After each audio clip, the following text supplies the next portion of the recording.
There was once a man who understood all kinds of arts. He served in war and behaved well and bravely, but when the war was over, he received his dismissal and 3 farthings for his expenses on the way. "Wait," said he, "I shall not be content with this. If I can only meet with the right people, the king will yet have to give me all the treasure of the country." Then, full of anger, he went into the forest and saw a man standing therein who had plucked up 6 trees as if they were blades of corn. He said to him, "Will you be my servant and go with me?" "Yes," he answered, "but first I will take this little bundle of sticks home to my mother." And he took one of the trees and wrapped it round the 5 others, lifted the bundle on his back, and carried it away. Then he returned and went with his master, who said, "We too ought to be able to get through the world very well." And when they had walked on for a short while, they found a huntsman who was kneeling, had shouldered his gun, and was about to fire. The master said to him, "Huntsman, what are you going to shoot?" He answered, 2 miles from here a fly is sitting on the branch of an oak tree, and I want to shoot its left eye out." "Oh, come with me," said the man. "If we 3 are together, we certainly ought to be able to get on in the world." The huntsman was ready and went with him, and they came to 7 windmills, whose sails were turning round with great speed, and yet no wind was blowing either on the right or the left, and no leaf was stirring. Then said the man, "I know not what is driving the windmills, not a breath of air is stirring." And he went onwards with his servants, and when they had walked 2 miles, they saw a man sitting on a tree who was shutting one nostril and blowing out of the other. "Good gracious, what are you doing up there?" He answered, 2 miles from here are 7 windmills. Look, I am blowing them till they turn round." "Oh, come with me," said the man. "If we 4 are together, we shall carry the whole world before us." Then the blower came down and went with him, and after a while they saw a man who was standing on one leg and had taken off the other, and laid it beside him. Then the master said, "You have arranged things very comfortably to have a rest." "I am a runner," he replied, "and to stop myself running far too fast, I have taken off one of my legs, for if I run with both, I go quicker than any bird can fly. Oh, come with me. If we 5 are together, we shall carry the whole world before us." So he went with them, and it was not long before they met a man who wore a cap, but wore it entirely over one ear. Then the master said to him, "Gracefully, gracefully, don't stick your cap on one ear, you look just like a tomfool." "I must not wear it otherwise," said he, "for if I set my hat straight, a terrible frost comes on, and all the birds in the air are frozen and drop dead on the ground." "Oh, come with me," said the master. "If we 6 are together, we can carry the whole world before us." Now the 6 came to a town where the king had proclaimed that whosoever ran a race with his daughter and won the victory should be her husband, but whosoever lost it must lose his head. Then the man presented himself and said, "I will, however, let my servant run for me."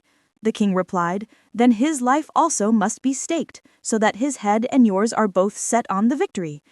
When that was settled and made secure, the man buckled the other leg on the runner and said to him, "Now be nimble and help us to win." It was fixed that the one who was first to bring some water from a far distant well was to be the victor. The runner received a pitcher, and the king's daughter one too, and they began to run at the same time, but in an instant, when the king's daughter had got a very little way, the people who were looking on could see no more of the runner, and it was just as if the wind had whistled by. In a short time he reached the well, filled his pitcher with water, and turned back. Halfway home, however, he was overcome with fatigue, and set his pitcher down, lay down himself, and fell asleep. But he had made a pillow of a horse's skull, which was lying on the ground, in order that he might lie uncomfortably and soon wake up again. In the meantime, the king's daughter, who could also run very well, quite as well as any ordinary mortal can, had reached the well and was hurrying back with her pitcher full of water, and when she saw the runner there asleep, she was glad, and said, "My enemy is delivered over into my hands," emptied his pitcher, and ran on. And now all would have been lost if by good luck the huntsman had not been standing at the top of the castle, and had not seen everything with his sharp eyes. Then said he, "The king's daughter shall still not prevail against us." And he loaded his gun and shot so cleverly that he shot the horse's skull away from under the runner's head without hurting him. Then the runner awoke, leapt up, and saw that his pitcher was empty, and that the king's daughter was already far in advance. He did not lose heart, however, but ran back to the well with his pitcher, and again drew some water, and was at home again even 10 minutes before the king's daughter. "Behold," said he, "only now have I begun to use my legs. What I did before did not deserve to be called running." But it pained the king, and still more his daughter, that she should be carried off by a common discharged soldier like that. So they took counsel with each other how to get rid of him and his companions. Then said the king to her, "I have thought of a way. Don't be afraid. They shall not come back again." And he said to them, "You shall now make merry together, and eat and drink." And he conducted them to a room which had a floor of iron, and the doors also were of iron, and the windows were guarded with iron bars. There was a table in the room covered with delicious food, and the king said to them, "Go in and enjoy yourselves." And when they were inside, he ordered the doors to be shut and bolted.